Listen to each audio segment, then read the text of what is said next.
18. Nilagyan ko na ng cortina yung kwarto ko. At meron lang siyang salamin. Kaya yung mga bata, tutuwa sila. Pupunta ako ng Manila Bay. Hindi na ko yung Manila Bay doon. Kasi pilikan ko pa naman eh. Okay? So ako, punta ako ng Manila Bay ha. Hindi na ako talaga mali sa Manila Bay. December 7, 2024. Ito ang ayos ng aking kwarto. May dalawang electric fan, may exhaust fan dalawa, kaya lang sila ng isa. May mesa dito, may cabinet dyan. At nandun yung aking orasan. So ako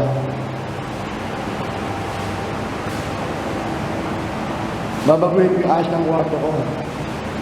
Pagkatapos bagong bakasyon.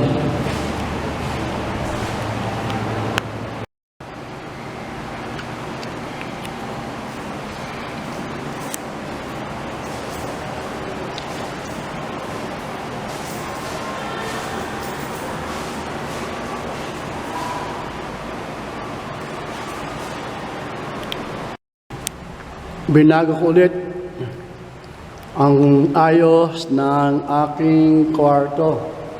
Lahat ng cabinet nagay ko sa gilid at sa sulok. Yan o. Yan ko ulit, no?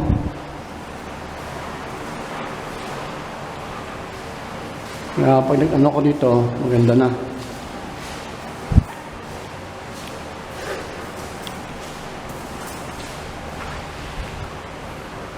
So, ang date ngayon ay December 17, 2024. Ano lang?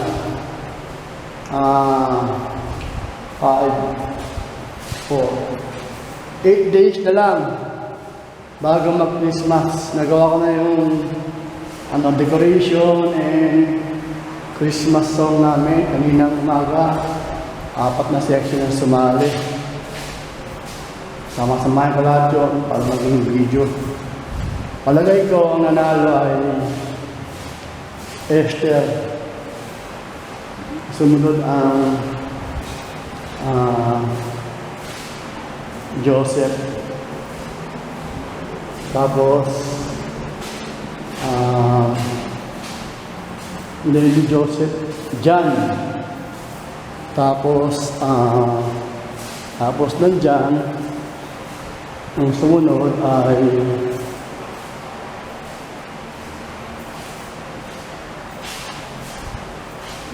Moses. Then Joshua ang huli. O Joshua, tapos Moses. Ito ako.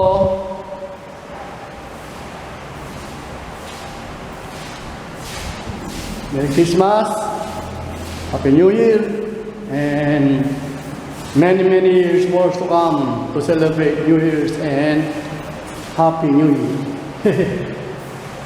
Yan pang lang ako bago matapos sa pagtuturo ko. Siguro next week, makakapit na mag-retire. Kalagit na anong taon. Tapusin ko na hanggang 65. Tignan ko kung ano maganda. Pero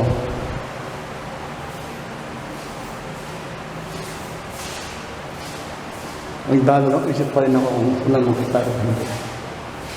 Kung mag-retire man ako na maaga, dapat meron akong gagawin kasi kung walang gagawin, baka lalo ako magkasakit.